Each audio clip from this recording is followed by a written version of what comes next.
آخرین اخبار امروز، یکشنبه 1 تیر 1404 22 ژوئن 2025 نشان می‌دهد که تنش‌ها بین ایران و اسرائیل به اوج خود رسیده و آمریکا نیز به طور مستقیم وارد عمل شده است. این وضعیت نگرانی‌های جدی بین‌المللی را در پی داشته است. آخرین تحولات و اظهارات مهم با تمرکز بر واکنش‌ها پس از حمله آمریکا. حمله آمریکا به سایت‌های هسته‌ای ایران و واکنش‌ها. دونالد ترامپ، رئیس جمهور آمریکا، اعلام کرده است که جنگنده‌های ایالات متحده حملات بسیار موفق خود به 3 سایت هسته‌ای ایران، از جمله فردو، نطنز و اصفهان را به پایان رسانده و از حریم هوایی ایران خارج شدند. این اقدام سطح درگیری را به شدت افزایش داده و نشان دهنده ورود مستقیم آمریکا به این مناقشه است. سازمان انرژی اتمی ایران نیز با صدور بیانیه‌ای حمله آمریکا به این سایت‌ها را تایید کرده و اعلام کرده که در دفاع از حقوق ملت ایران پیگیری‌های حقوقی لازم را در دستور کار قرار داده است. این واکنش نشان دهنده عزم ایران برای پاسخگویی حقوقی به این حملات است. ترامپ در پیامی جداگانه گفته است که فردو نابود شد. ادامه حملات متقابل ایران و اسرائیل. ایران، سپاه پاسداران از آغاز موج 19 عملیات خود با استفاده از پهپادهای تهاجمی و انتحاری به سمت اهداف راهبردی در سراسر اسرائیل خبر داده است.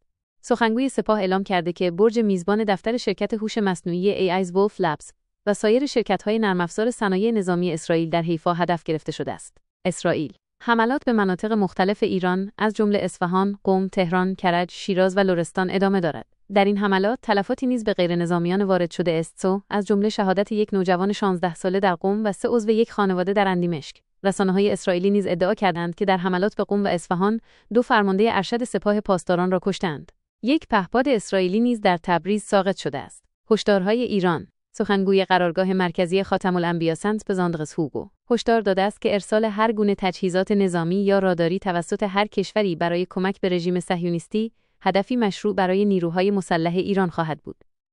این هشدار پیام مستقیمی به کشورهایی که در حال حمایت از اسرائیل هستند. مواضع و گفتگوهای بین‌المللی و واکنش‌ها پس از حمله آمریکا. شورای امنیت سازمان ملل پس از حمله آمریکا، اختلاف نظرها در این شورا همچنان ادامه دارد.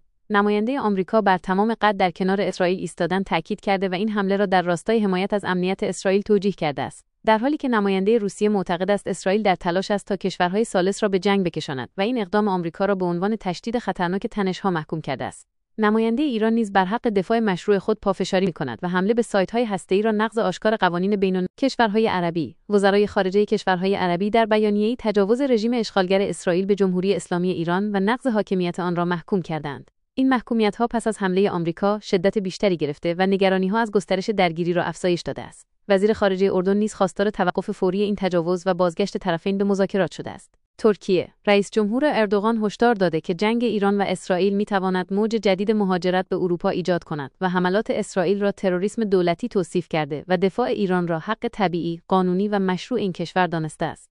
ترکیه نیز پس از حمله آمریکا بر لزوم خویشتن‌داری و جلوگیری از تشدید بیشتر اوضاع تاکید کرده است. چین، نماینده دائم چین در سازمان ملل خواستار آتشبس فوری بین اسرائیل و ایران و حفاظت از غیرنظامیان شده و بر حل مسئله هسته‌ای از طریق مذاکره تاکید کرده است. چین نیز از طرفین خواسته است که از اقداماتی که منجر به تشدید بیشتر تنش‌ها می‌شود خودداری کنند. بیانیه جامعه شناسان ایران. انجمن جامعه شناسی ایران و اتحادیه انجمن‌های علوم اجتماعی ایران طی نامه‌ای مشترک به انجمن‌های جامعه شناسی جهان خواستار همبستگی و حمایت فوری جهانی در پی حمله اسرائیل به ایران شدند. کشورهایی که اعلام حمایت یا محکومیت کردند، روزرسانی شده با توجه به آخرین اخبار. حامیان اسرائیل، ایالات متحده آمریکا، با توجه به حمله مستقیم به سایت‌های هسته‌ای ایران، نقش آمریکا به طور چشمگیری فعالتر شده و حمایت آن از اسرائیل در بالاترین سطح است. بریتانیا، فرانسه، اردن همچنان از اسرائیل حمایت می‌کنند و در رهگیری پهپادهای ایرانی مشارکت داشتند. حامیان ایران یا محکوم کنندگان حملات اسرائیل. سازمان همکاری اسلامی حمایت بی قید و شرط خود را از ایران اعلام کرده است. کشورهای عربی، بسیاری از وزرای خارجه کشورهای عربی حملات اسرائیل به ایران را محکوم کردند. روسیه حملات اسرائیل را محکوم کرده و برای میانجیگری اعلام آمادگی کرده است. پاکستان، سوریه، یمن، انصارالله، لبنان، اندونزی، مالزی پیشتر حملات اسرائیل را محکوم کرده و از ایران حمایت کرده یا خواستار کاهش تنش شدند. ترکیه حملات اسرائیل را تروریسم دولتی دانسته و از حق دفاع ایران حمایت کرده است. چین خواستار آتشبس و مذاکره شده است. این وضعیت بسیار جدی است و هر لحظه ممکن است تغییر کند. برای اطلاع از آخرین تحولات، همچنان پیگیری از منابع خبری معتبر را توصیه می‌کنم.